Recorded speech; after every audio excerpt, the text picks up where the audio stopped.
The internet machine tells me that I'm live.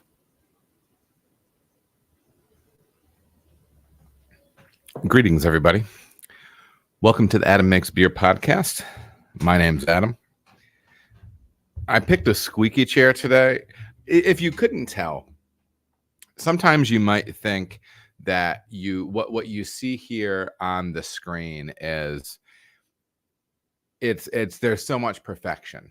You know what I mean? Like the production quality, the lights that show up in weird glary places.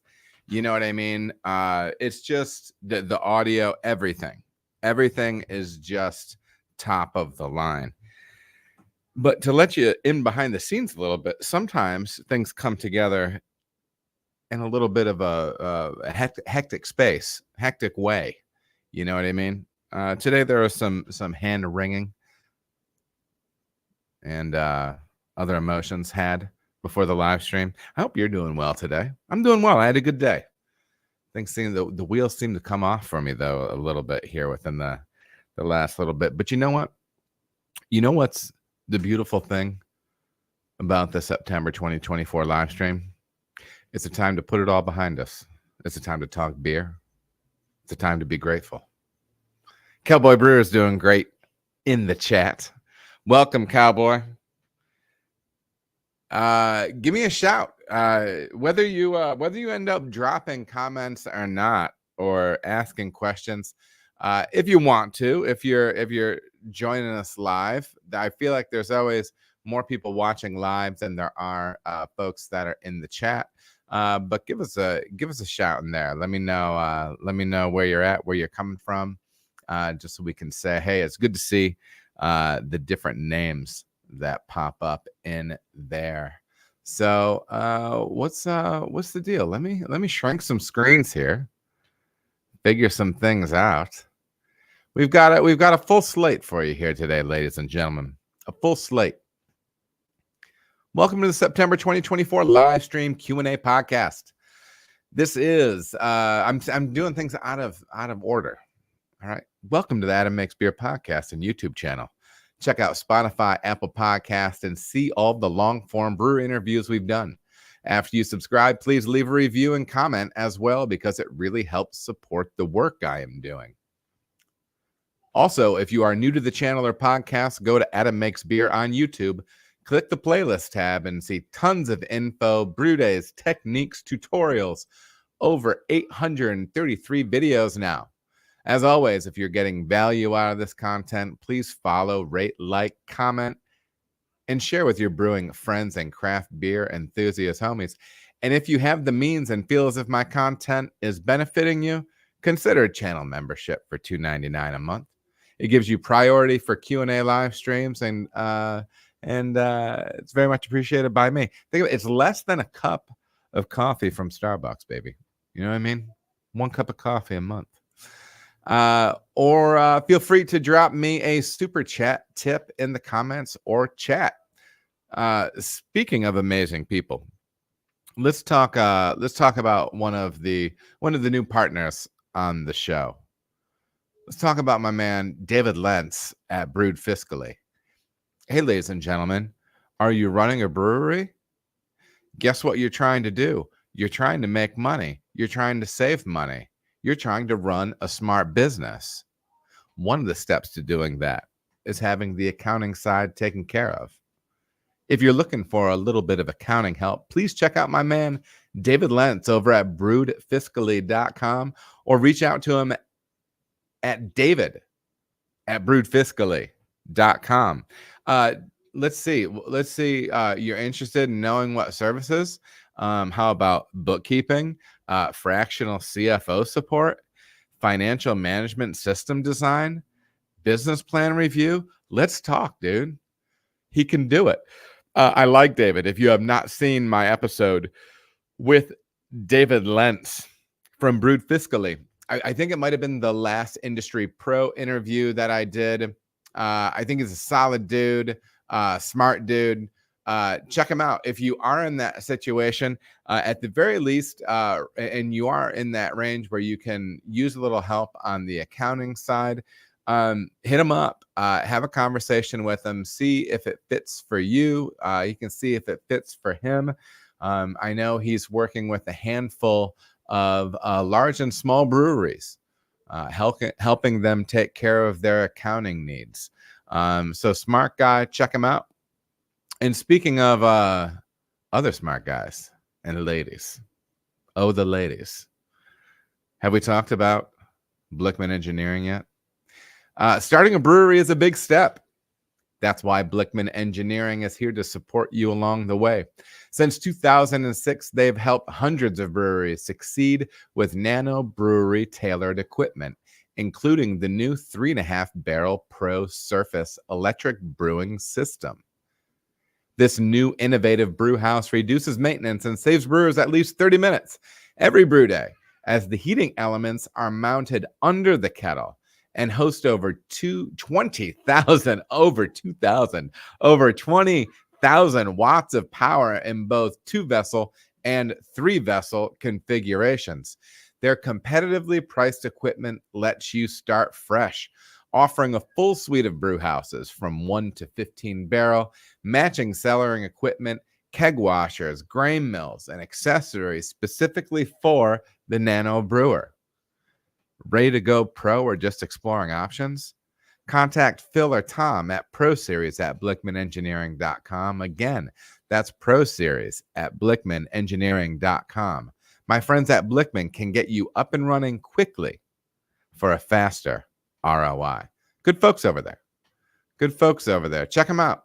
And also the rest of it, they sponsor my channel. Show them some love. If you're on the home brewing side, they have killer gear.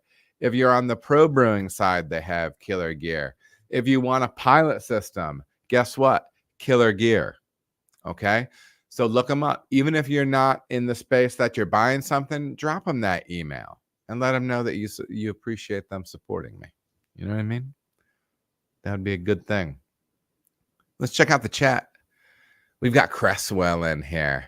Morning from Newcastle, Australia. That's amazing to me, Cresswell. Bless you. Thanks for joining us. Todd Porter. Todd Porter, what's up, man? We were just talking porter today in the brewery, man. We got a vanilla porter that's rolling along right now. It's just a porter right now. Beautiful American porter, probably low 6%, rocking in 120 barrel fermenter right now. It smells great. I've been doing tank checks this past week and a half, so I've been pulling samples off it every day. Nice, clean American ale yeast, boy, it just smells great. Sometimes I feel like beers like that can get overlooked a little bit in this time where, you know, it's all hazy boys and fruited stuff and whatnot. So yeah, it's cool to do something like that. And we also have Webdan. Hello, Adam. Good to see you around here again. And he says, question. When you get that question there, dude, we'll talk. Cowboy Brewer says, I'm 5-1 in my 3 fantasy leagues. Cowboy Brewer, you came to the right place. Listen, next year we are going to have an Adam Makes Beer fantasy league. Okay. Now, I am in 4 fantasy leagues and I'm just a junkie for it. Okay. I study fantasy football stuff 12 months out of the year. I'm really into it. I love it. You're starting out hot. I've had some, I think just about everybody has been hit by the injury bug. So I've had some ups and downs. I'm off to a solid start. Off the top of my head, I'm not sure where I'm at. More wins than losses at this point. Week 2, going into week 3, you're not out of the game at all. I'm always a little bit Cowboy, though. I'm always one of those guys that when ESPN ranks my team after I draft it, it's always much lower, and then it grows in value as the year goes on. You know what I mean? Because you put those mental reps in, you know? You study. You get on your game. You see the value. You know what I mean? So that's where I'm at. So anyways, Tom Porter said he just entered an English porter in a competition. It was supposed to be a mild, but ended up too dark. LOL. Yeah, man, I've been there. That happens. My boy Josh over at Cartridge, if you're in the area and are interested in old powder factories in particular, and some good beer, and some good people, and some good food, hit up Cartridge Brewing and get in there and drink that boy's mild, man. He has a mild on right now. He made a beautiful dinner for me a couple weeks ago, man. I tell you what, friendship, like true friendship, it's hard to beat, man. On top of the fact that he's a great cook. So we had a great dinner together. He's just a great cook, great conversationalist, dear friend. And I might have to have him on here sooner than later. I had him on a podcast at his place like maybe a year ago, and the audio was terrible. Talking about his trip to England, but he's been making a bunch of British beer over the last year. So maybe I need to get that dude back on here and do that thing up. Cowboy, listen, here's the deal. You need to remind me. And maybe I'll remember myself, because I always am kind of like looking for leagues. But like the first week of August, we need to get rolling on this. Start setting up an Adam Makes Beer fantasy football league. So let me know. That would be a blast. Yeah. All right. What else? What's good? We got everybody. We got people in the chat. WebDan, when you get that question in here, I don't know if you lost connection or whatever. Make sure to drop that question. We'll definitely get to it. I'm gonna keep on hopping though here, ladies and gents. So the September Career Corner. Longtime listeners, followers of the podcast, of the show, might have noticed that I stopped for 6 weeks releasing daily videos on YouTube. The reason why that is it was too much. It was too much. I was dealing with, and I'm still, everybody's dealing with stress, right? So, work stress, family stress, life stress. And I don't know. I just I had to put it down for a minute. My buddy Andy wasn't able to help me out on the editing side. And I just said, man, I don't have the energy this month. Or for those 6 weeks. And so I didn't do it. Just recently, I did edit up the stuff from the August live stream, which I really enjoyed. So I'm back rolling with that. It felt good to do that stuff. And kind of a segue, if you haven't looked at either my Instagram or the shorts on the YouTube channel recently, I did a video that I really, really, really enjoyed. And it wasn't a beer content one. It was kind of a silly one, me talking about short shorts and whatnot, because people were seeing a lot of my leg on the last live stream, and they wanted to know if I was just live streaming in my undies. But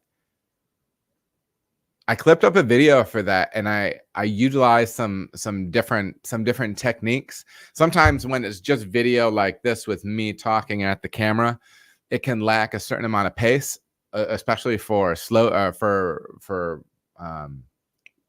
especially for like not like entertainment type videos. And so sometimes when I do something that's mildly entertaining on here, I try to cut it up and I'll put it on Instagram or whatever. But I did one on the short thing. And for the first time, I started dropping in some stills. And I felt like it kind of picked up the pace of it, and it added like another like comedic little element to it. And it was a lot of fun for me to do that. I was in Starbucks cutting up this video, and I was laughing in there, and nobody else is laughing. I was alone and laughing. Nobody else was alone and laughing. And so I really enjoyed that. One of the reasons that video came to be ends up coming from kind of the big topic of the September Career Corner. I am taking on a little bit of a hybrid role at work. So I am still going to be doing the people management stuff. I'm still going to be turning work, things like that. I might be doing a little less floor work though. and be scheduled for a little bit more time on the management side, and then also doing a little bit of work for Sonder on the content creation side. If you're not following Sonder Brewing on Instagram and you are on Instagram or Facebook, give them a follow, and you can see the 2 reels that I have released for them. It's a new thing for me, so it's interesting. I'm going to try to have 1 short video a week posted for them. Some of it's going to be promotional stuff, some of it's brewing stuff. But it is promotional work for Sonder on the social media side. And so it does put my head into a little bit of a different space as far as thinking about the content creation side of things. And so that was where the one video with me talking about short shorts and long shorts kind of came from, some of the thoughts and energy that I've been putting into improving my video editing. So anyways, that's been good. I'm looking forward to the next year at work. I feel like I have some good goals and guardrails for what I'm supposed to be doing. And yeah, I'm kind of in a place where I'm just trying to be like I'm a person of faith, and for me personally, like I'm working on trust, right? And I know that I need to be like an active participant, like I need to try and work hard and everything like that. But I'm also from a spiritual standpoint, also working on trust, because I think I know me personally, and I think I'm speaking for a lot of people where, okay, I'm going to work hard to try to make something happen, but I'm also going to stress and obsess and different things like that. And for me personally, that's not the way that I want to be living. I know there's some folks out there that really works for, and if that's great. If that's you, that's great. But I don't think I want that to be me. So anyways, yeah, I think that's pretty much it for Career Corner. Like I said, I've kind of got my second wind with the channel here again, of knocking that stuff out. I might be recruiting my 20-year-old who's living at home right now. He might help me cut some videos up. I think I could teach him pretty quick how to do a few things that would be helpful for me. That'll help me keep up with the daily posting, and we'll see. We'll kind of see. What comes of it all. But as always, please make sure to be dropping in questions, comments, suggested topics, things like that. That's always helpful to me. As far as all this goes. We do have a few more folks popping up in the chat. We've got September and June.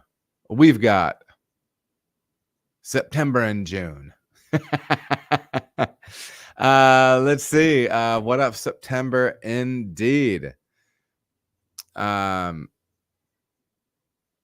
said Sonder is giving you so many hats and not very much in the way of shorts. Bro, listen. So that's funny, by the way. But listen, it took everything I can do, and he's never going to see this. But when I was talking last time about short shorts, one of the guys on the team is known to let those boys breathe sometimes, and it took me everything I can do to use the picture of John Stockton as opposed to using the picture of him in this video. Again, if you have not seen this short video, my Instagram or my shorts on my YouTube, I think it's funny. I'm proud of it. But anyway, I have been loving those 7-inch boys. I've got a couple of those Fabletic breathers. You know what I mean? Not the one with the lining, but I mean this one. It's Cincinnati, and sometimes it gets humid. Okay, we're in the middle of a world-class drought right now, apparently, but it still gets hot, and you still need that. You still need that flow. You know what I mean? What else? Got the brew house built out.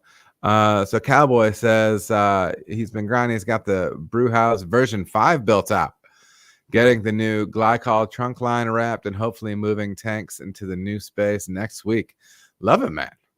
Love it. Man, look at everybody here. everybody doing their thing. Well, listen, folks, let's get into it. As always, you are listening to the Adam Makes Beer podcast. Drop those questions in the chat and let me know how you're doing. Again, if you're just joining us and you don't have a question, pop in the chat. Let's see those names. Tell me what's up. Let me know where you're from. It's always a trip to me. Tonight's first question, hot off the presses, is from Not Me on YouTube. Great video, Adam. Thanks. Do you use any particular brand of fruit purees, or do you puree the fruit in-house? So here's a few interesting things about that. Actually, I'll let you be the judge on how interesting it is. I'm a big fan of Oregon fruit. I have used a lot of other ones, and there's a number of them out there. Right now, I could list a few other ones, but I'm not going to name any other names right now because I have had some spotty product from some at certain times, but I've had good product from all different ones, and I've had some bad products from some places. So, for instance, Oregon fruit, I've never had bad product from them. Okay. I've never had bad product from them. You know, you need to have it together, you know, as far as shipping and ordering. I have not ordered, I have not touched fruit puree since I've been at Sonder. And so I'm not sure where prices are at now. I'm sure prices are through the roof. And I'm not sure what supply chain is like. It might be fine. But I think Oregon fruit is really quite solid. You can get different things from different places and have good success with it. I was listening to a craft beer and brewing episode where they were talking to somebody that was that uses a lot of puree. I wonder if you can hear this chair squeaking. That does use a lot of puree, and they were saying that they've had favorites from different.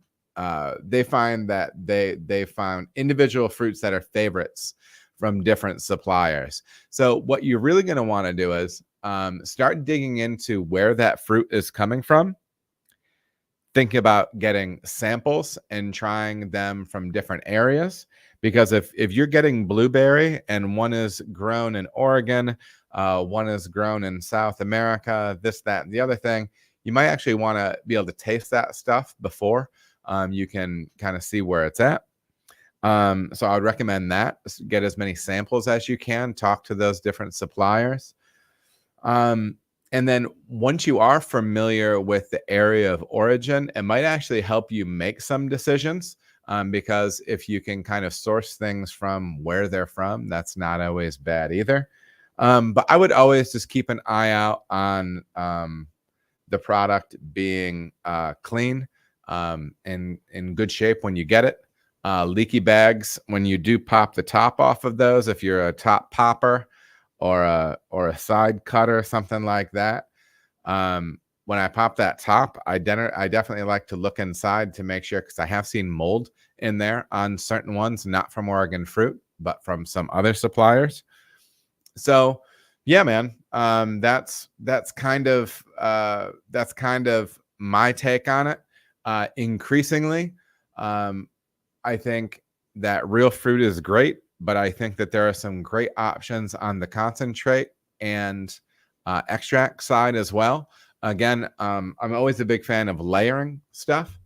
So potentially using maybe all three, right? To see what kind of impression of that nice round impression of fruit that you might be able to drive in your finished beer. But yeah, that's my take, not me. Hope you're doing well. Happy brewing. Happy brewing. That's the first time I've said that at the end of a question. This is Adam. Happy brewing. I don't know how that works out. Toots. Oh, were you saying that when I was shuffling in my chair, it sounds like toots? Yeah.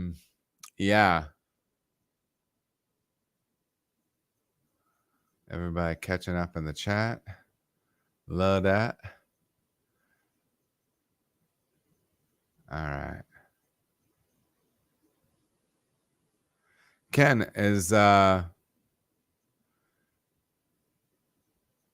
okay. So Ken Melville, welcome back. Ken Melville, Channel All-Star. Oh, pardon me for the cough, and I didn't even mute it. What a hack. Ken, welcome to the chat. Ken asked the question, my keg pressure jumped high and my CO2 tank was almost drained overnight. Bad regulator? How high did it go up, ma'am? What was it set at? Where did it get to? He said, I have 4 kegs on supply. Do I need to balance my kegs? Yeah. Yeah, I mean, I would guess. I mean, either that or you have a leak somewhere. You said that keg pressure jumped high and the CO2 tank was almost drained overnight. Regardless of whether or not whether or not the pressure ended up jumping high or not, you still shouldn't have a leak. You still shouldn't have emptied the borderline emptied that container. So my guess would be, Ken, is that you are looking at a leak in the system. Maybe if you see that CO2 tank frost up a little bit, sometimes that'll happen when it's just bleeding and bleeding and bleeding, or your gauge might have frozen up a little bit.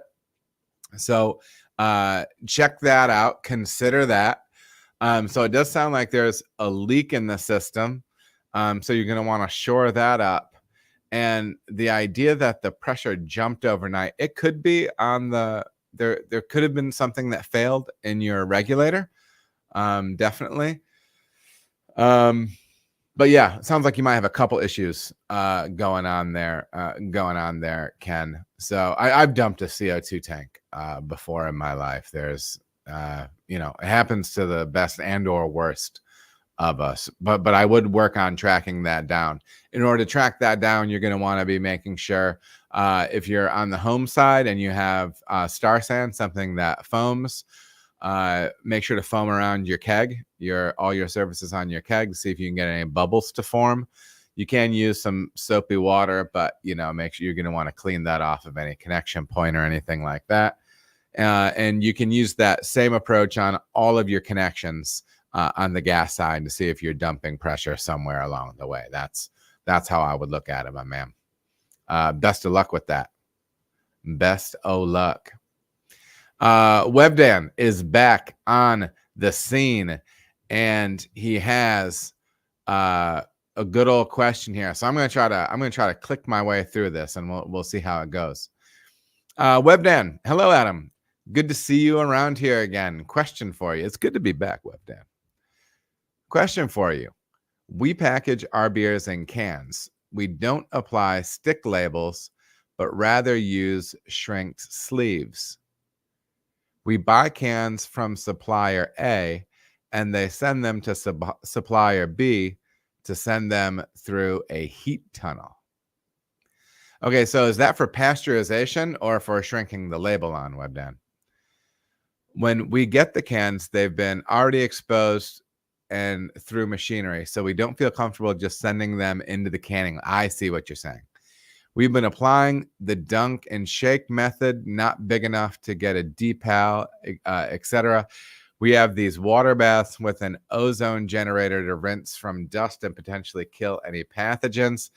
We shake them like there's no tomorrow and make sure they're as dry as possible to avoid O2 pickup in form of water droplets. I assume getting a deionized air gun and water rinse should do the trick, but wondering what we could do better given the conditions. Currently choosing a bit of oxidation over contamination, I guess.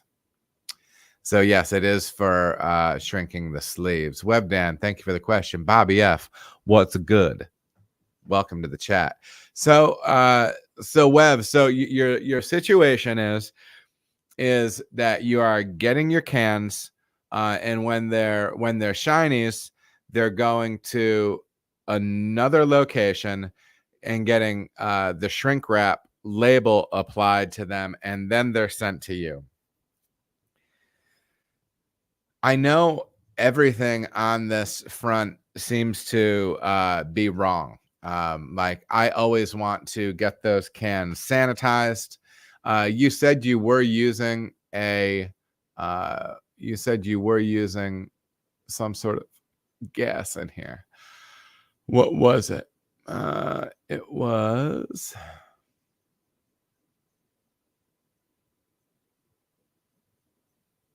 What did it say? What gas?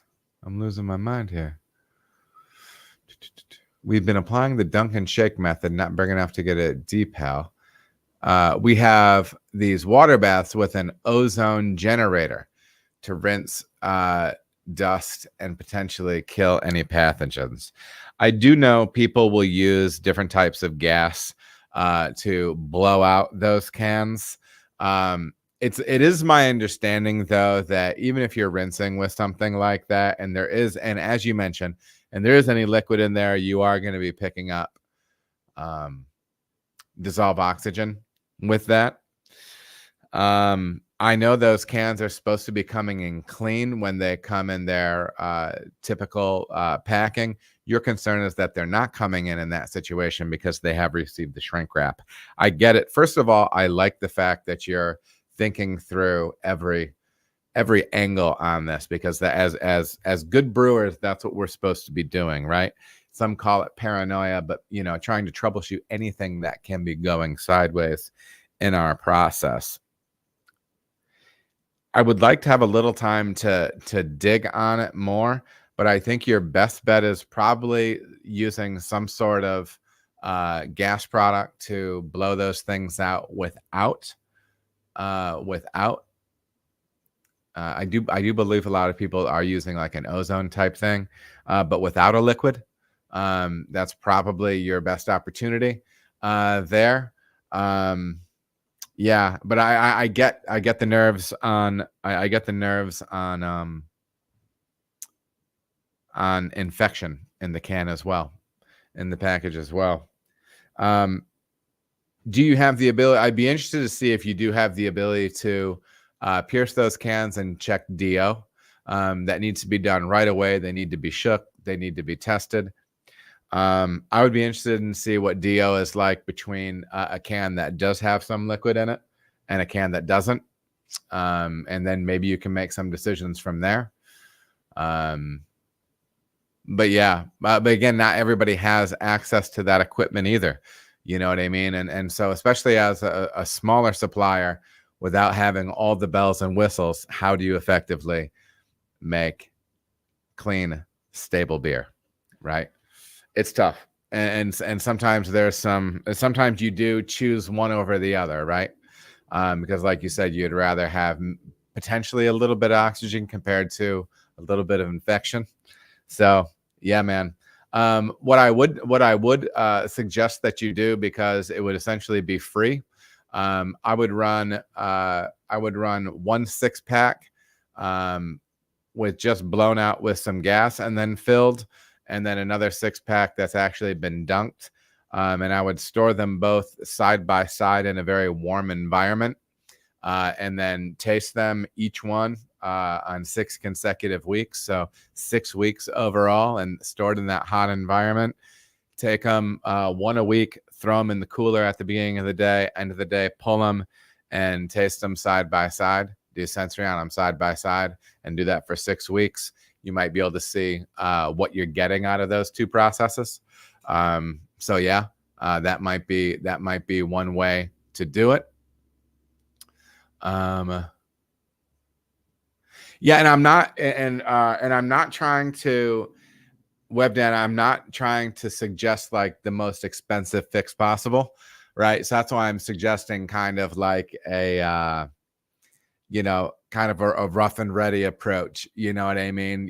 Just a 6-pack of each, store them, and then in a month and a half you'll have a pretty good idea of what you're looking at, right?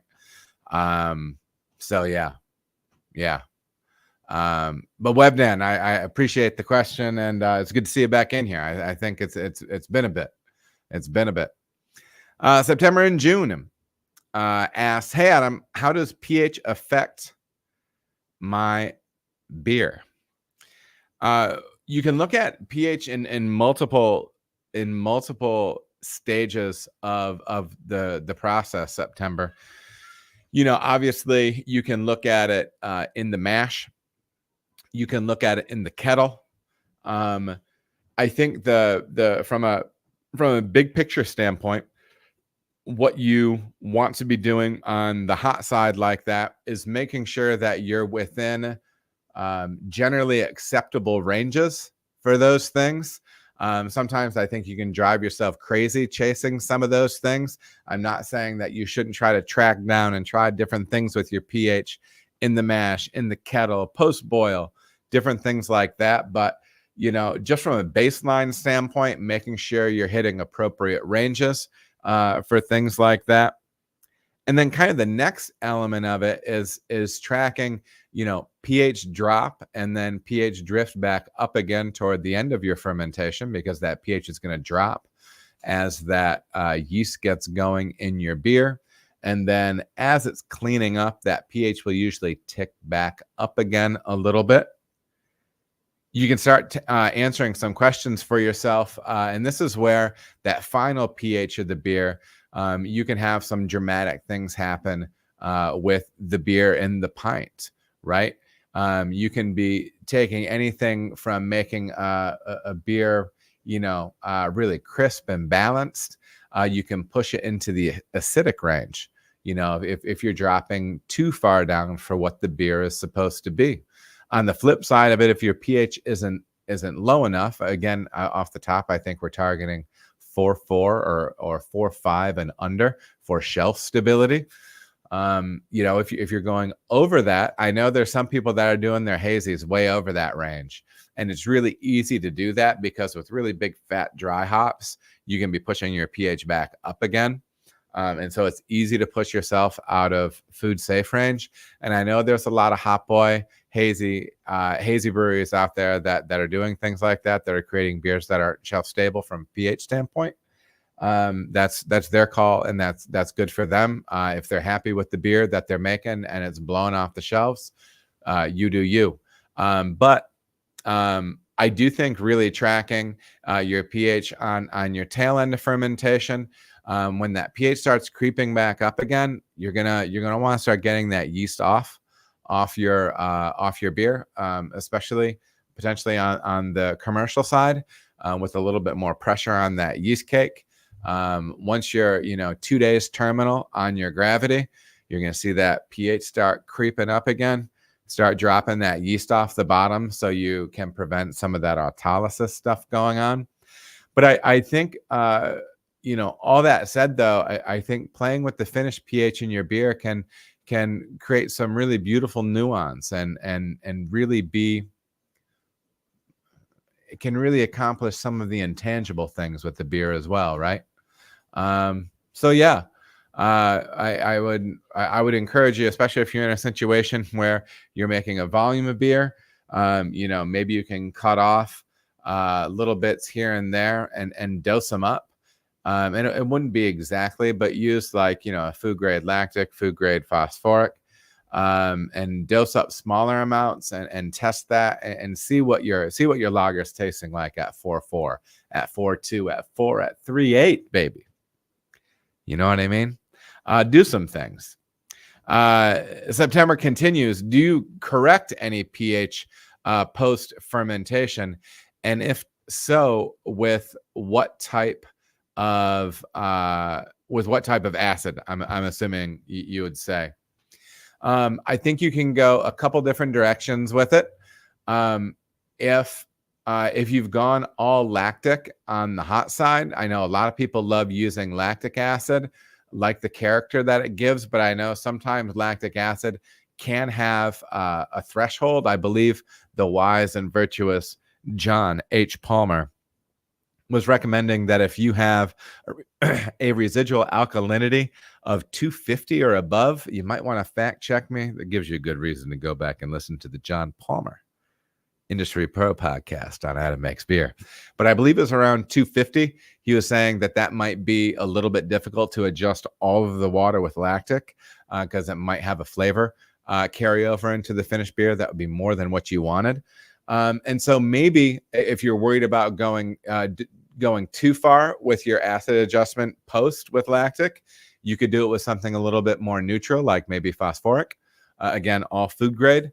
The higher percentage, the better, because that means the less you would have to do that with. You can also dose beers in the bright tank. If you have something in the bright tank and you're like, this feels a little flabby, I'm not sure what I want to do with it. We cut some off, we dose it with some lactic or phosphoric, and it makes the beer pop. Do your math. Push that stuff into your tank, circulate it a little bit, bubble it up a little bit, whatever you're comfortable doing. Get that integrated on that side, and you might be able to brighten that beer up a little bit.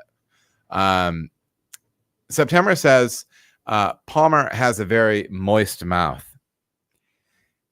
I've heard some people say this, where when there's a mic close to him that but listen, it's difficult, man, because listen, I have a mic in front of me. I make sounds. I'm aware of them. Life ain't easy, man.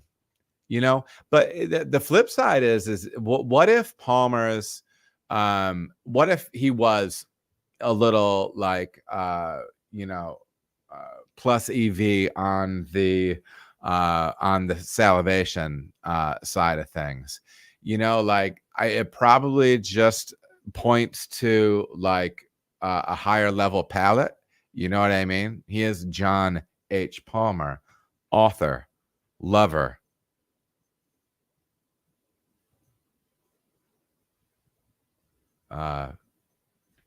singer, whatever, right? Speaker. Sure. John H. Palmer. In a non-sexual way. First of all, I don't believe anything that you say is in a non-sexual way. Craig is in the house. Craig, hello from Little Blessings Brewing, South Australia. I love it. I love it. To my Australian friends in the chat, do Australians do they refer to Australia as down under? Do you say that yourself, or is that just something stupid that people from the other hemisphere say? And did that originate with you, with England, or somewhere else? I don't know. Fill me in. These are the things that I like to learn about.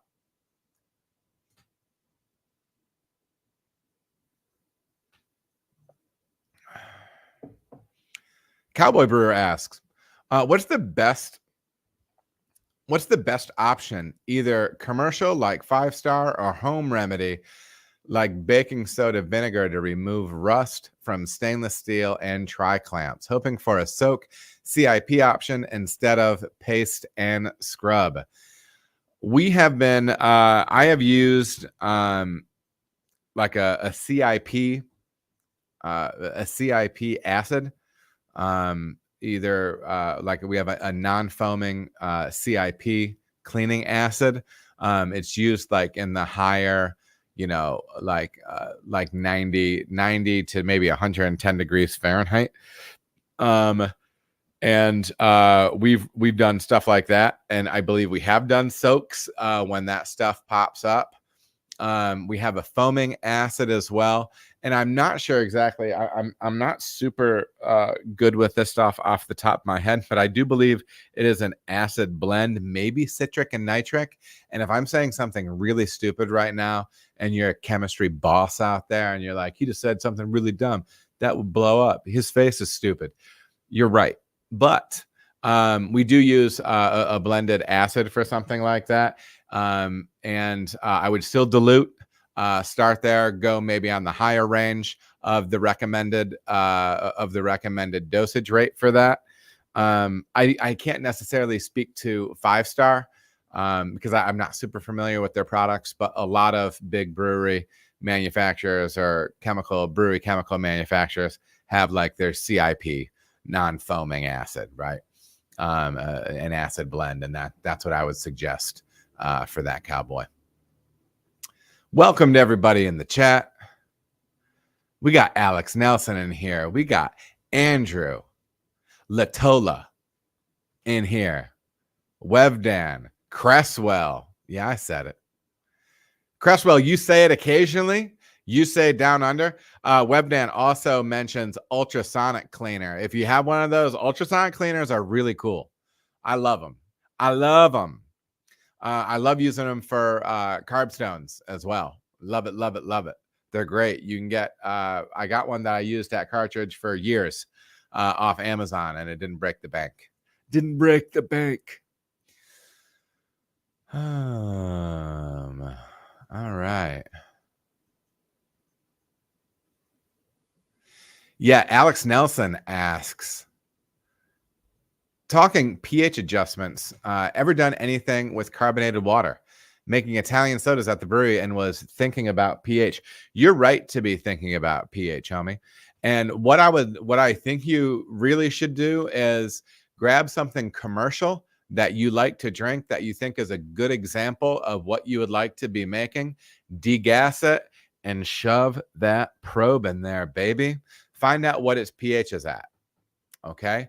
That pH can be driven by some different things. It can be driven by like maybe the ionic portion or the I don't know, like the calcium and magnesium and sulfate and everything like that. The salt type contribution, but it could also be from because those can drop pH as well, but it also could be acid additions. So what I would do is I would degas that thing and get the most neutral one that you can, degas it. And then first of all, taste on that, get a pH reading on it, and start trying to build it back in your brain. Okay. Does it have like a hard water profile or a softer water profile? Is it still acidic? Right. So yeah, I would think about things like that. Also factor in, if you are adding in syrups or different things, some of those syrups have a low pH. So kind of like piece it together like that, but grab some commercial things that you like, degas them, gravity readings, pH readings, taste them when they're flat, all that stuff, and then start building that stuff in. My hunch is that you are going to see pH drops on those things because they are going to be looking for ways to make them shelf stable, right? So think about that as well. And that's how I would break that down. It's time to do some sensory work. Grab some things that you like, degas them, taste them, get them to the right temperature too for your pH reading to be accurate and everything too. But yeah, I think that's a great way to go about it. I appreciate the question, Alex. Yeah, Webdan is spot on with ultrasonic cleaners.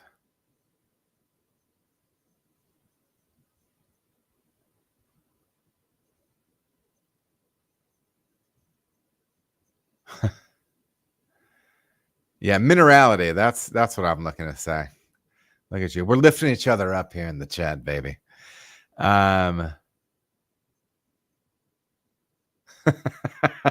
So that's the other thing. The Cresswell, the Men at Work song.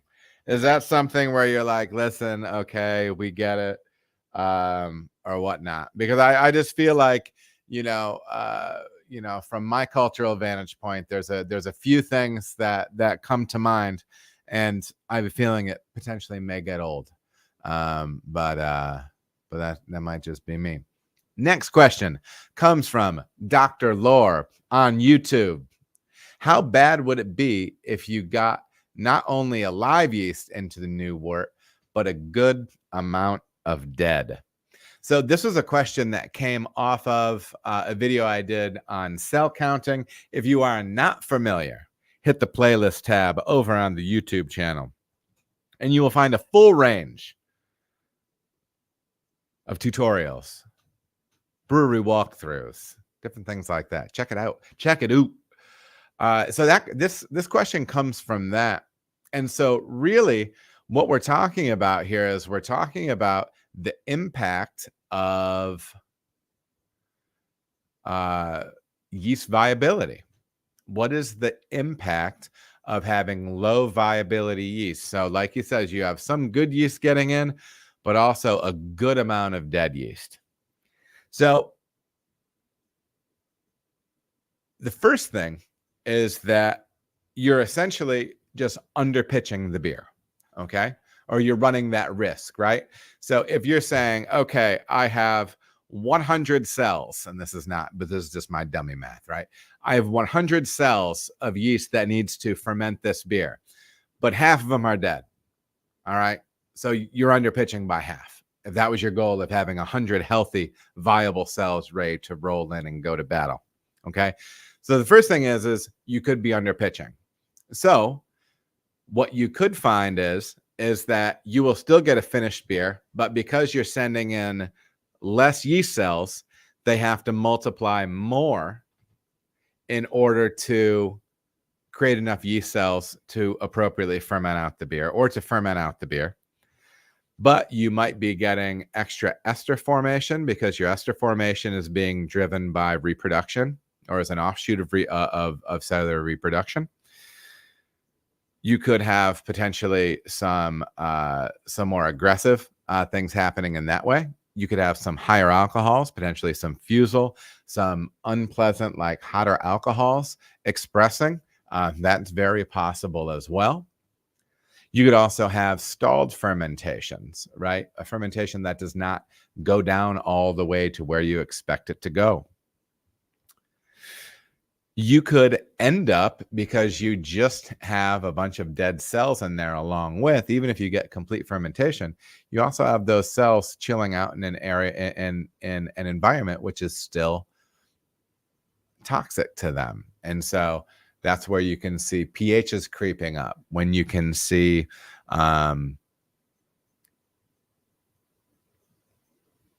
the dead yeast flavors. The only thing in my head right now is diacetyl, and that's not it. Autolysis. Okay. You can see that popping up. Rubber, burnt rubber, hair, burnt hair type things popping up in a beer. That can be a yeast thing like that. And so I mean, that's the main thing that we're talking about there. You might also be running the risk of developing petite mutants or small funky yeasts that aren't necessarily going to be doing what you want them to be doing in your fermentation. So yeah, you do want to be able to make sure that you are getting healthy cells.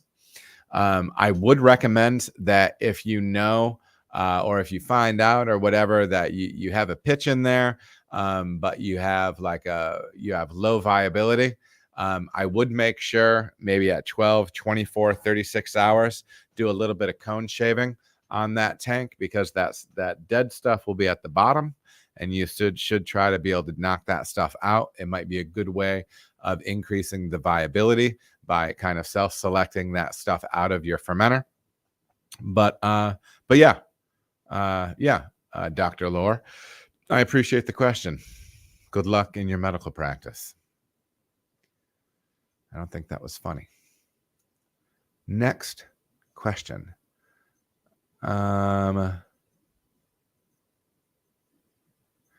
What about Airborne? Still get played down under? I don't know what that is. I had a beer that I called Airborne. Cartridge has a beer called Airborne.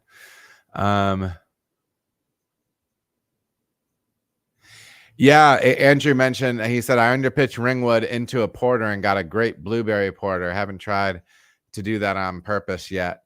It is, first of all, Ringwood's a wild yeast in and of itself. That's known for being an interesting yeast in and of itself. So yeah, it can do some funky things. That one's a little bit known for diacetyl. September.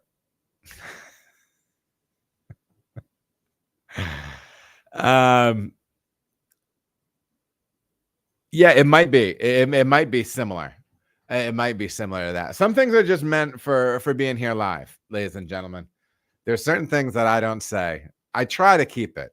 You know, I try to keep it a family show. Okay.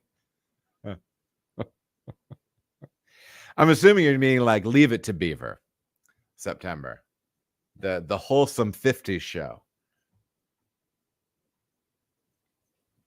Leave it to the beef. What else? Let's keep rolling, good people. Question number 3. Next question comes from Wild Wisdom on YouTube. How do you sanitize the keg before filling it with beer? A question that was dropped into one of my questions, one of my videos on keg filling, showing the keg washer. So just a quick rundown on this, folks. You do need a situation where when you are cleaning kegs, if you are cleaning them closed, so not pulling the spear out and you're cleaning them closed, you do need to evacuate all of the CO2 out of that tank, out of that keg, rinse the spear, and then push your chemical, whether you are cleaning with caustic and or with acid. You want to run those chemicals on them, get them fully rinsed and evacuated. And then you want that, you're going to want now that keg purged, right? And so usually at this part, after it is cleaned and rinsed, the gas will switch from compressed air to typically CO2. And so you're then going to get your sanitizer into the keg if you are not steam sanitizing or sterilizing.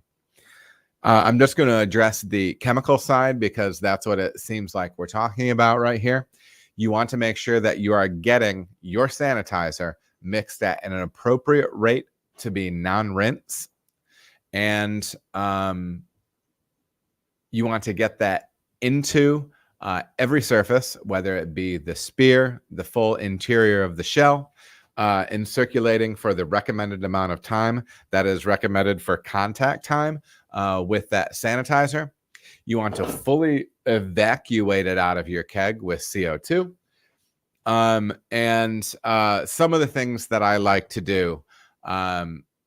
So to answer the question, you run a sanitizing cycle typically on your keg washer. If you're doing this at home, you would probably have to fill it with sanitizer, or if you don't have some sort of homebrew rig for getting sanitizer on the inside of that, packing it with sanitizer, resealing it, and then maybe pushing it out completely with CO2, leaving it all sealed.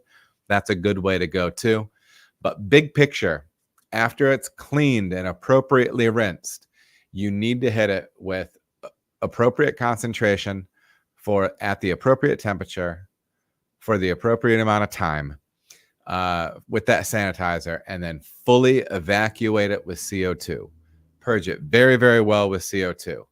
And then try to make sure that before you fill it, that you're double checking. Sometimes I used to like to take the blow a little head pressure off of a keg. So I would take a coupler, and it has the gas end and the liquid end pointing straight up on the coupler, and the gas end. I would cap up the gas end, and I would have a valve, a little twisty valve screwed in on top of the coupler. I'll put it on the keg I'm about to fill, compress it, put my hand under it, open the valve real quick. And sometimes it would kick a little bit of final sanitizer out. And then you can close it so you still have pressure in that keg. It's also a good way of making sure that your keg's not leaking, as well as getting out any maybe little residual sanitizer in there. So that's some of the ways that you would approach that on the pro side and the home side.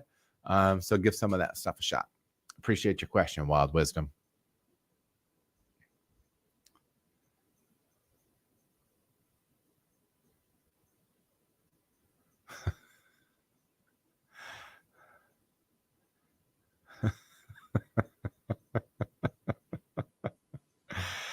Oh, the chat is funny. Adam's kids are going to find these someday, and that's the thing. That's not the reason. That's not the reason for it. I generally try to go relatively. I generally try to go certain directions. Just I feel like you're not going to. I don't feel like you gain too many people going, rated R, but I don't think you lose anybody going PG-13. You might lose a couple. I don't know. You know what I mean? Just trying to keep it on that tip. I'm making Andrew, Adam, my buds just complimented me for making the best beer I've ever made. That was all thanks to your advice. Love you, brother. Andrew, thank you so much, man. And you know, I mean, it's a special thing to be able to share things with people, to cook for people, to be hospitable, to be genuine with people. Those are all beautiful things that we're called to, and I think that's where the intersection of brewing and right living lies. Right, you get to provide something special for somebody. I think that's a beautiful thing, Andrew. I love it. It's good to see Hugh in the chat as well. Good old Hugh. Next question is from Jan on YouTube. Hi, what is the pressure in your fermenter? Do you let it fully depressurize before pushing in the fruit puree and in the spike vessel? So this is going back to some videos where you will see me using a brink and my dry hopping and the dry hopping vessel in order to push fruit into a fermenting beer. And so what we would do in that case is we would shoot that fruit in through the racking arm that was upturned during the tail portion of fermentation. We would take our half barrel brink, which has a 4-inch port on top. That was the same size as the port for the dry hop doser that I had. So I'd essentially use that dry hop doser as a funnel because it had a large lid, 8-inch lid that you can put on it, clamp it down. It held pressure. It was beautiful. So we would pour, I think you can get 3 bags of fruit, 3 of the big bags of fruit in there. And of course, it would be clean, sanitized, and purged. And then you get the fruit in there, repurge it, seal it up. And then typically those beers were still fermenting, so there was no head pressure on the tank. So I would just pressure up the brink up to 5 to 7 psi, and then open up my valves and shoot that in. And I would do it like that.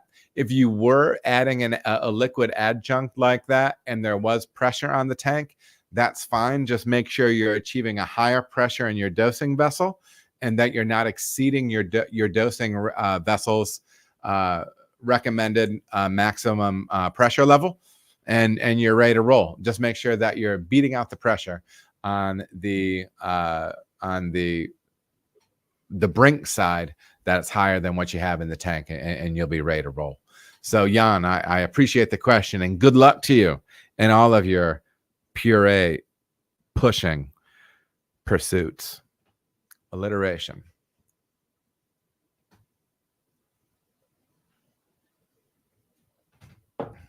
We're rolling, ladies and gents. Back in the swing. You know what I mean? Back in the swing. Next question is from Bira on YouTube.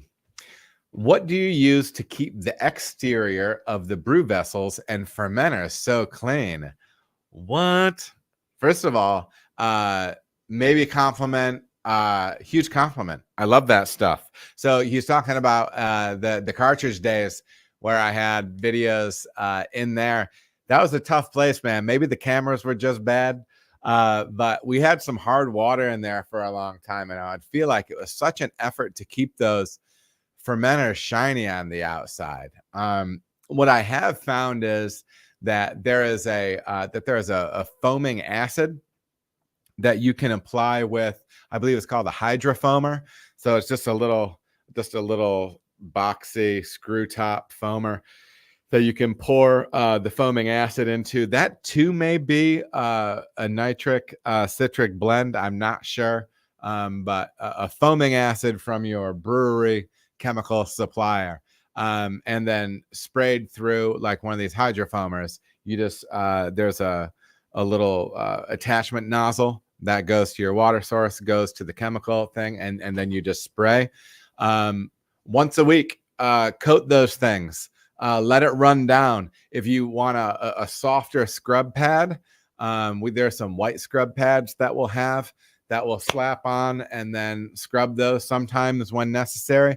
But if you stay on top of it once a week, once every couple weeks with that, they don't really need to be scrubbed. That foaming action is very good. The foaming action is very, very good for maintaining that stuff. And usually something acid-based like that will, if you stay on top of it, you're not going to have that hard water buildup. That stuff makes your equipment look like a glazed donut. Nobody wants that. So that's how we do that. And I love it. And that's one of my, I love that compliment, shiny fermenters, because it shows you care, right? Appreciate it, Bira.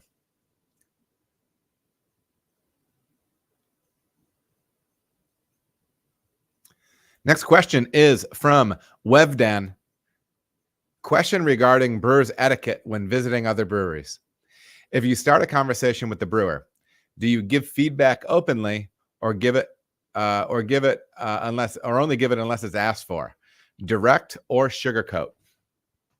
I love this question.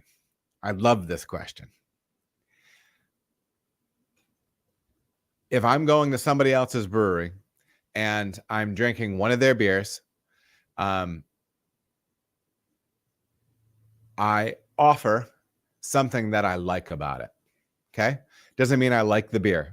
I pick a characteristic that I like about it and I compliment them on it. And then you start talking about something else, or you keep talking beer, whatever like that.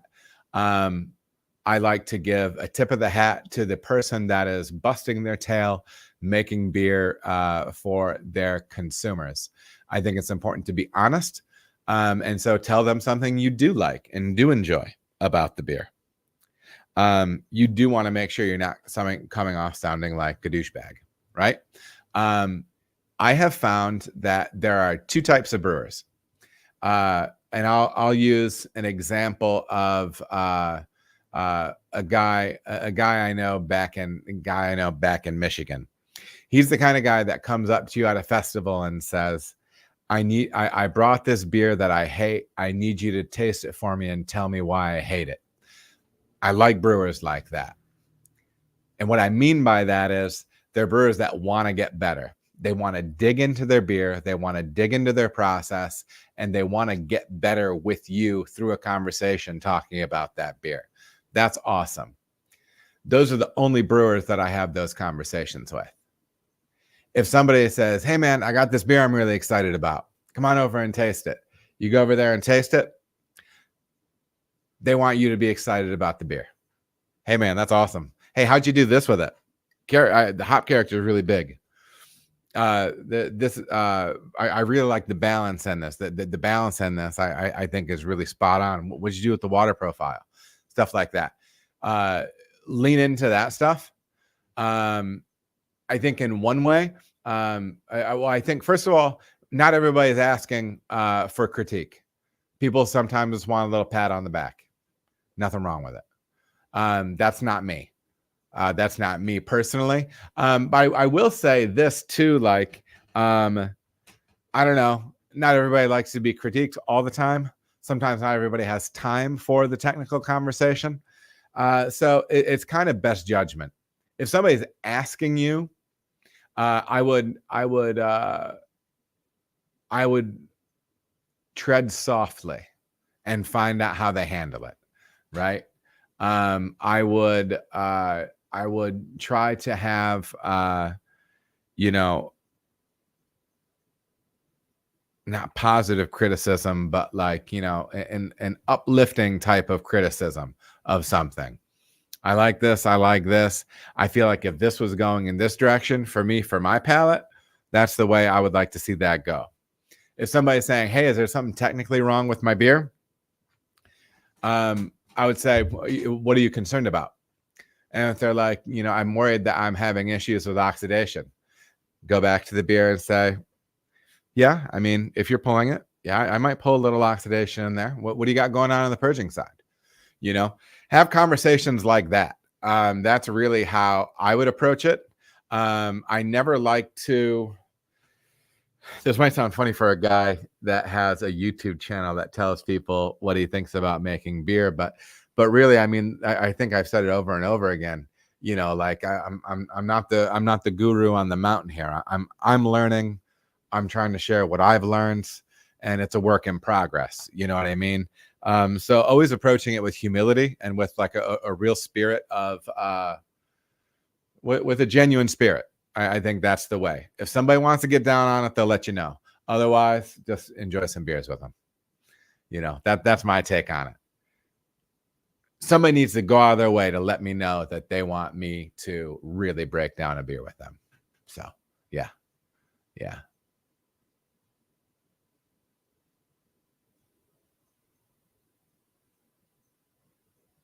Oh my gosh. Schwunding, dude. You had me for a second, you animal. Webdan, hope that answers your question, man. Hope that answers your question. That's the only feedback I give you, September, is overly sarcastic. Yeah.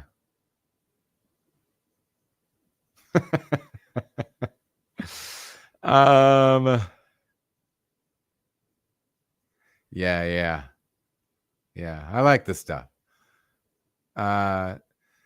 Dancing Squirrel Brewing says no leg tonight. I'm out. There's not, baby. I mean, it's cooling off. Look, we're in work pants. This is where I wore to work. Okay, you see what I mean? I'm wrapped up. I mean, rolling deep here with my people at work.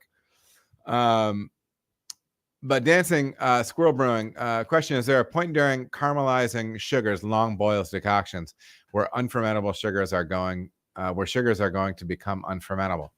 Gosh, I think that's a really good question. And I do think there's got to be some link. I'm going to have to dig on that, Dancing Squirrel. I think that's interesting. Are you on Instagram, Dancing Squirrel? And also for my Instagram followers, I have to admit, I've been lax in getting some of those questions into my Q&A, but I'm just a man. I'm doing what I can. I appreciate your patience. I think that's a really good question, Dancing Squirrels. My Dancing with Squirrels, Dancing Squirrel. My guess is some of that has to be going on with those mild reactions, but I'm going to need to dig into it a little bit in order to give you a smarter answer. So if you are on Instagram, hit me up with that question so I remember it so I can dig in on it. Okay.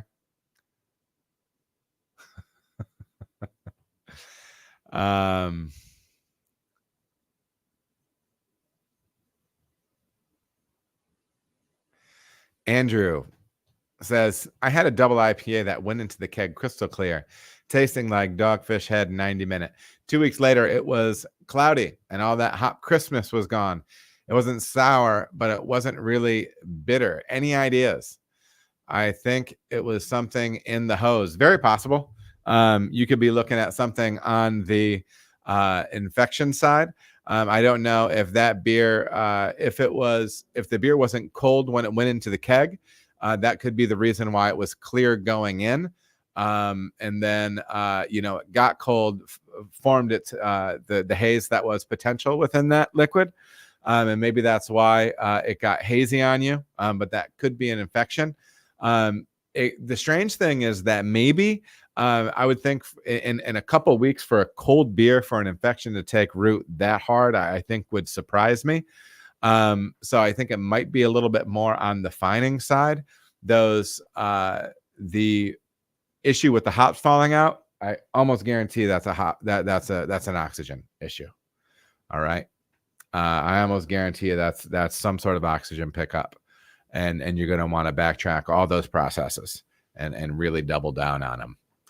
From purging to make sure you have oxidizing sanitizers completely free, transfer lines, everything like that. Yeah, that's my guess, brother. That's my guess, Andrew.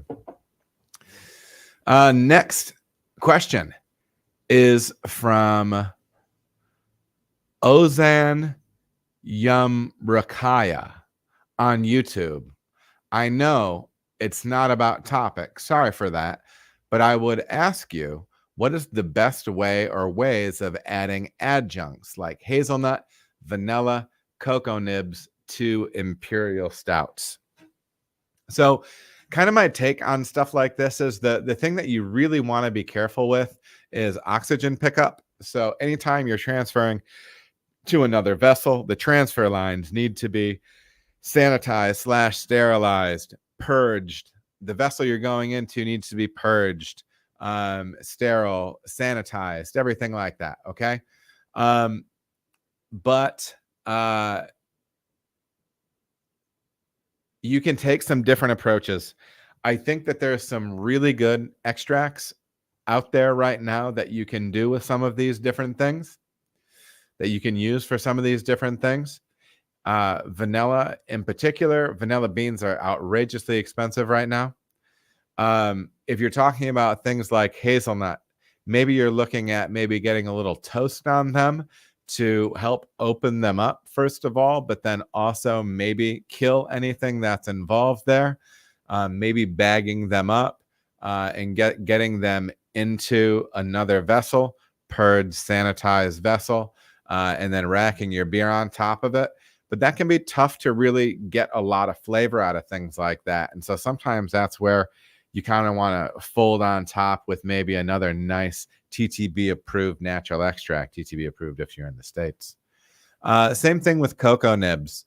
If you are using like a raw material, nuts, cocoa nibs, cinnamon sticks, I do like the idea of getting some heat on them, blasting them in the oven a little bit, or, you know, raising the temp up on them a little bit, just from a microbiological level, and then also opening those things up, and getting, I don't know, getting some of those things active and ready to roll and ready to express into your beer.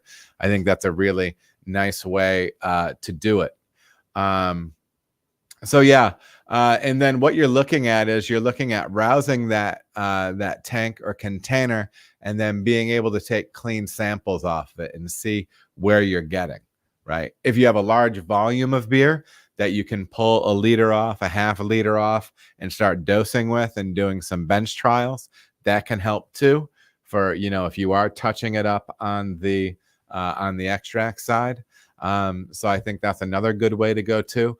But always keeping in mind, keeping your dissolved oxygen low and trying to keep things as clean and sterile as possible. Those are some of my takes on that. And best of luck to you with it. Appreciate the question. Alamo Kid, good to see you in the chat. What's up, Braj?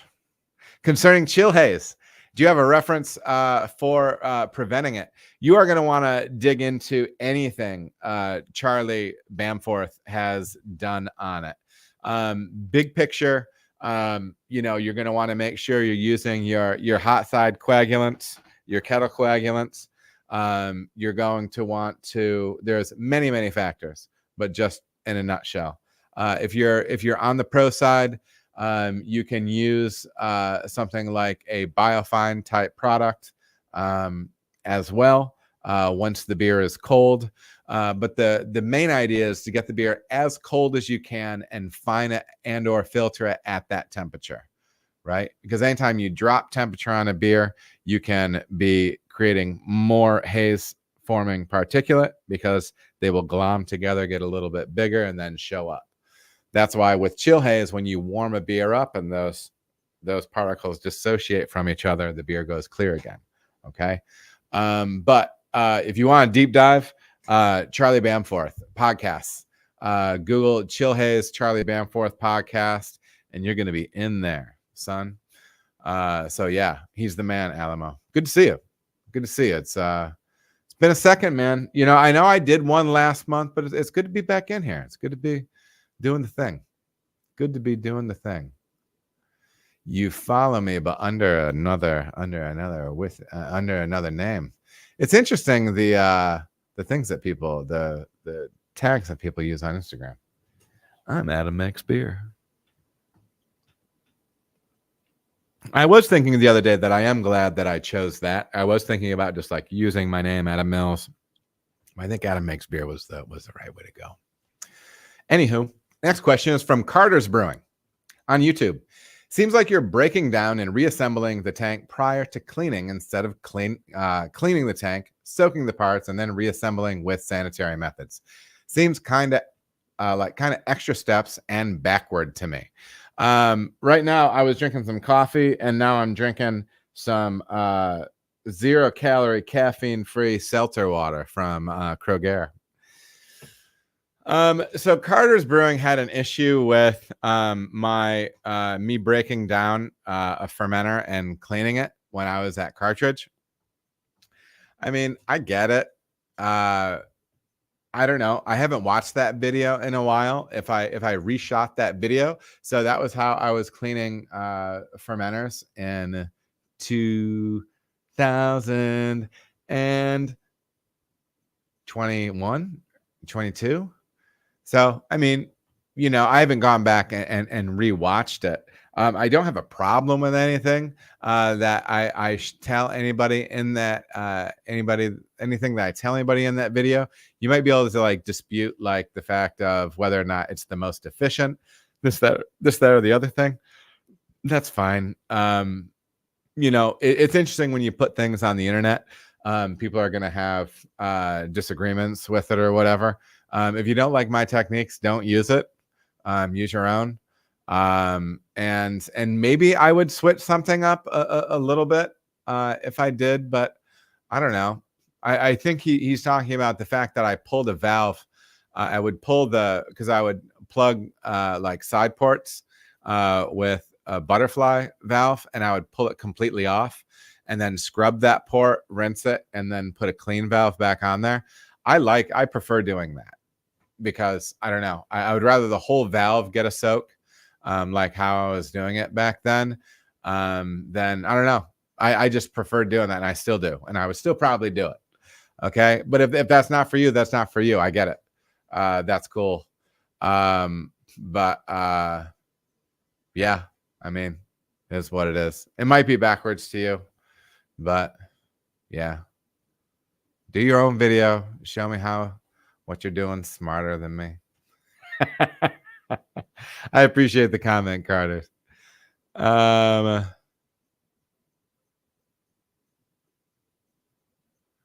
It is true. Let's see here. Yeah.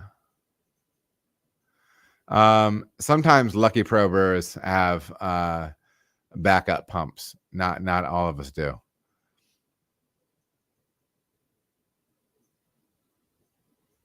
Hold on, what?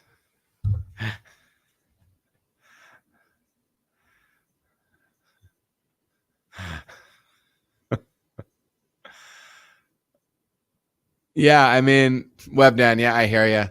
It is what it is. I don't know quite why I included it in there. I have gotten a couple. There's another one from a listener a little bit later. He is somebody that I'm not sure how I want to say this. I'll say this. It's true. There's a person that I think watches a lot of my videos, and I've seen him on different forums and things like that, whether it be on Facebook or whatever. And I think I've only seen this person post negative things. So maybe that answers your question. But yeah, I do have another one coming up. And maybe I won't use this person's name. They'll know it's them though if they see the video. Next question is from Alex on YouTube. If you're adding O2, and this is talking about on a brew day, so you're adding O2 post heat exchanger to the cooled wort on its way to the fermenter. If you're adding O2, why do to the cooled wort as it's going to the fermenter? Why do some people purge a FB with CO2 before transferring the wort? It's a good question. I don't know. But what I do know is that if you have a no-rinse sanitizer in that fermenter, I have plenty of times thrown some CO2 into that vessel because it's something I can pressurize it with, and then I can blow it all down. I can blow it all out of all the ports and everything like that. So I will do that. But no, in my mind, it's not necessary to purge that, especially if you're putting wort that's receiving yeast and getting ready to ferment. Yeah, you don't need to purge that out. you may use it. You may use a brewery-friendly gas to pressurize the tank, so you can then expel all of the sanitizer out of it, or rinse water or whatever out of it, and that's fine. But yeah, you don't need to be purging that vessel. You would just be wasting CO2. Thanks for the question, Alex. This leads me, segue to the next question from Jan on YouTube. What a waste of costly gas! Exclamation point. I use an umbilical to equalize head pressure between sending and receiving tank and fire up the pump, slow running, transferring about a barrel a minute.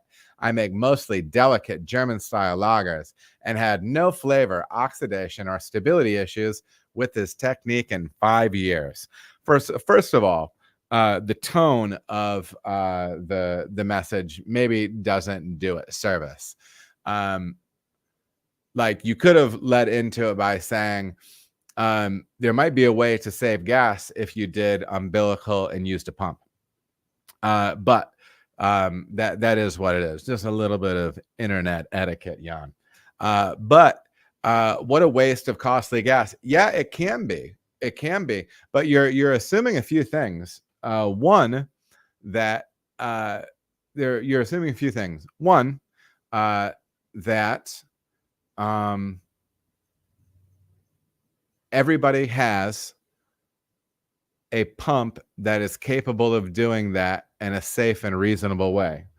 There are some pumps that are CIP pumps. There are some pumps that are meant for finished beer.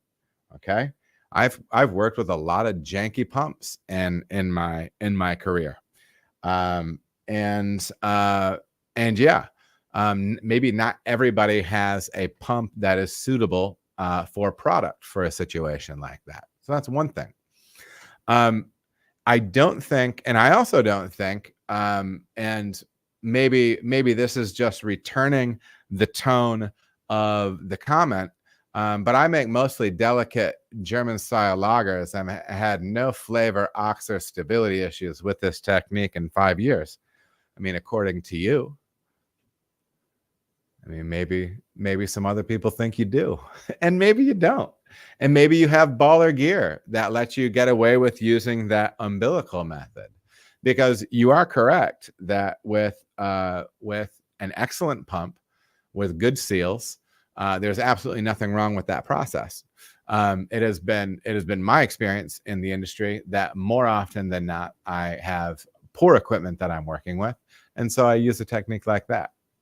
So, anyways, that's my take on that, Jan. But in the meantime, it sounds like you're crushing, and do your thing. I think this is actually it's an interesting thing to bring up, and if you said it in a different way, more ears might hear it. So, anyways, next up, how's the chat doing? Did you guys ever get a DO meter? Are you talking to me?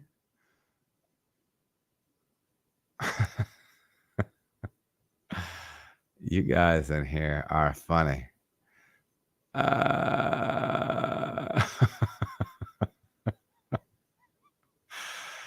Man, there's it's some aggression in the chat.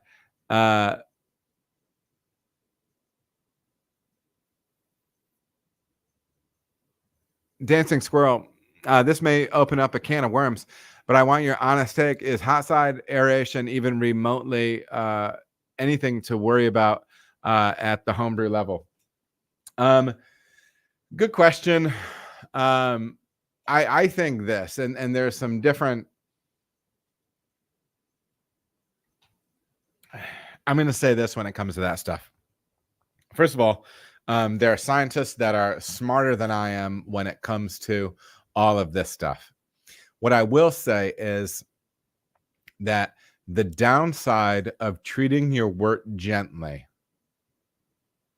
I can't think of. I can't imagine the downside of treating your wort gently.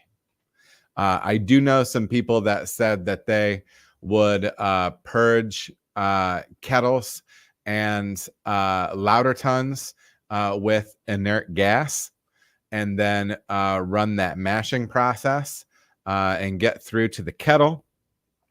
But they said that they did not find any significant difference in the wort and requisite beer that they were making. I will say, I don't think you want to be beating the hell out of your wort because you don't want to be denaturing foam positive proteins. And yeah, I think gentle processes are probably just better in general. Okay.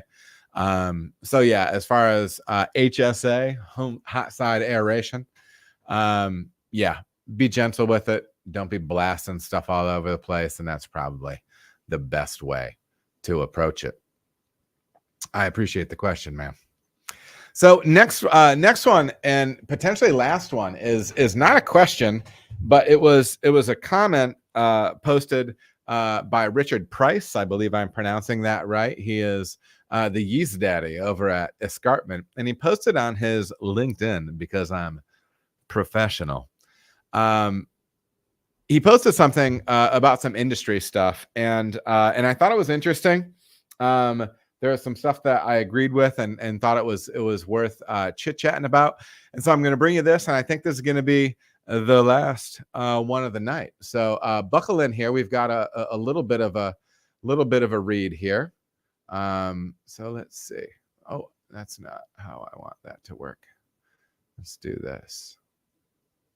I still do want to get him on the show. I need to get my life together and work on scheduling and some different things. Like I said, it's been hectic.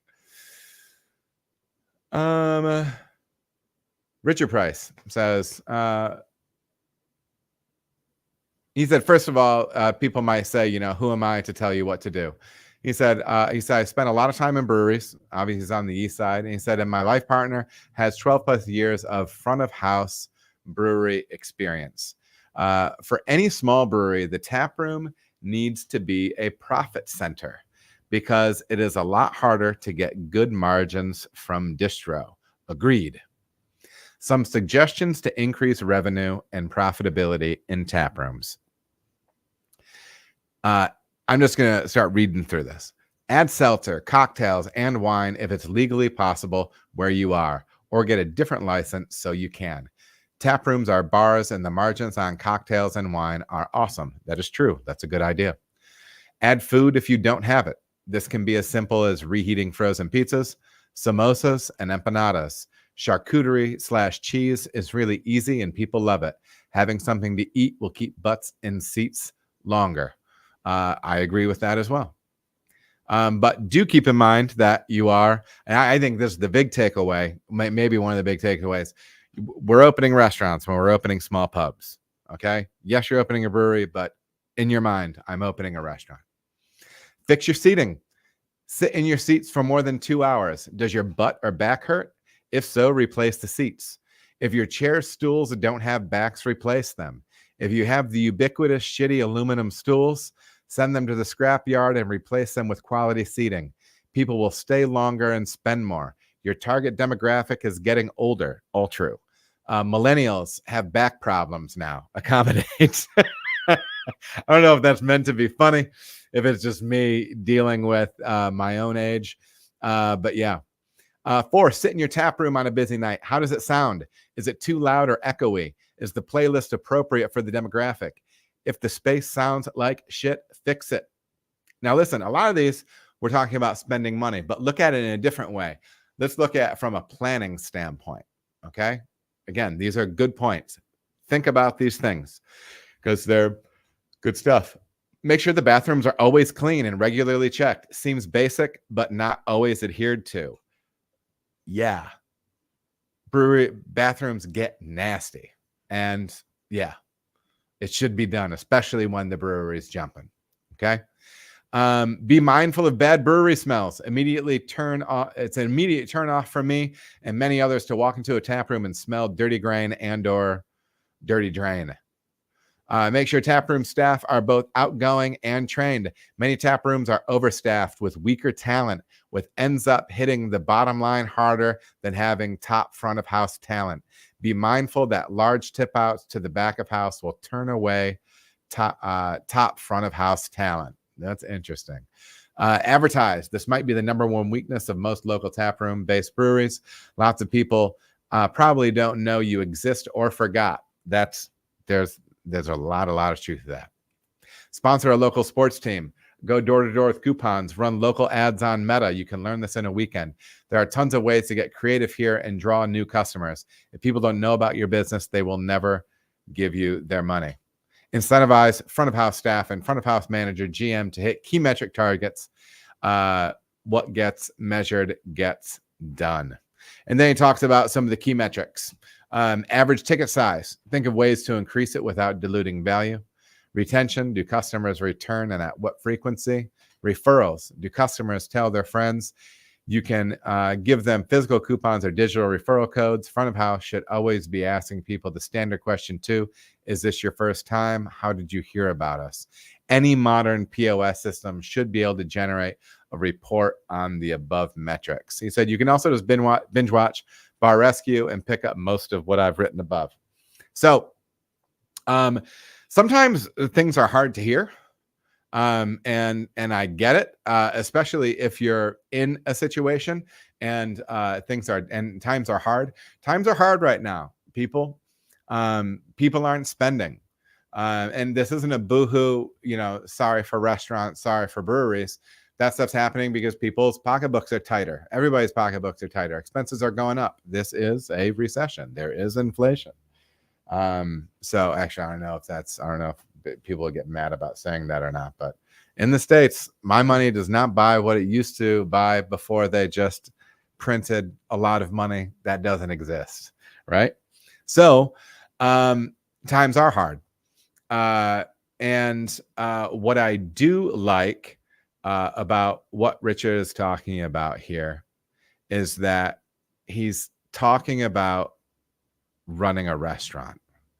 And you may have heard me say it again, and this is why I've covered some of the topics that I covered on here, talked to some of the people that I've talked to, is we're running a restaurant when we open up these small pubs and breweries with tap rooms and things like that. You need to get your head wrapped around that stuff and be prepared for stuff like that. If you're looking at that checklist of things that Richard, and you're in planning, and you're looking at that stuff, and you're like, well, we can't afford to do any of those things. Those things could be red flags, right? And that's said, like, not from a judgmental way, from like genuinely, like from a caring person to person standpoint, like genuinely, that would be a concern for you from me, right? Because those things are all important, right? I would really be digging in if you're looking at opening a brewery in the next couple of years. One of the first things I would do is I would recommend you start digging back through the archives of a podcast called Restaurant Unstoppable.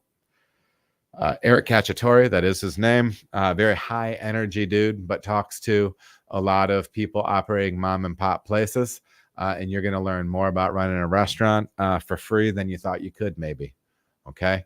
But there's lots of good stuff in there. Dancing Squirrel, appreciate the membership, brother. That's very kind of you. That's very kind of you. I appreciate your support.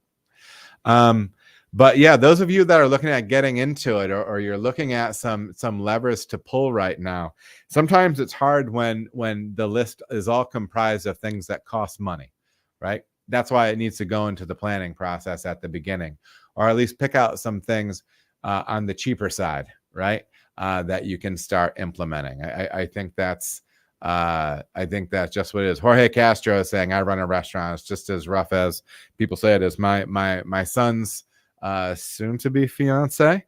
I know she works at a restaurant, and she was saying, sales are down a lot. And she can see it through tips, you know what I mean? So yeah, it's lean out there right now. Some people say it's because of it's an election year. I know there's a dip right now, economically too. So, things tend to bounce back, but these are the things that you need to be thinking about, planning about, and having those conversations with your GM, with your managers, right? and seeing how you can do those things. So anyways, I love that little rundown from Richard. I know he's a smart guy because he's running a yeast lab, and I've read some of his research stuff. He's really interesting. I want to get him on the show, but yeah. Now, and oh no, yeah. Wow, somebody's the chat's wild, everybody. The chat's wild. Well, listen, everybody, I appreciate you tuning in. Stick with me. Follow me on Legram. If you're looking to see some of my latest handiwork, make sure you're following Sonder Brewing on Instagram, and you'll be able to see some of those sweet reels dripping off my fingertips straight onto their Instagram page or whatever. But yeah, but stick with my Instagram. Get me questions, topics in there. Maybe I can pull it together enough to work out an industry pro interview either this month or next month. Things have been busy. Life has been busy. So I appreciate you all. This was fun getting back in here. And I'm looking forward to talking to you soon. Be good to your people. It's turned into fall for most of us. Maybe for some of you it isn't. Maybe it's warming up, but it's turning into fall. So appreciate the season change. Appreciate your people. And I hope you're well. And I'll see you guys next time. Bye.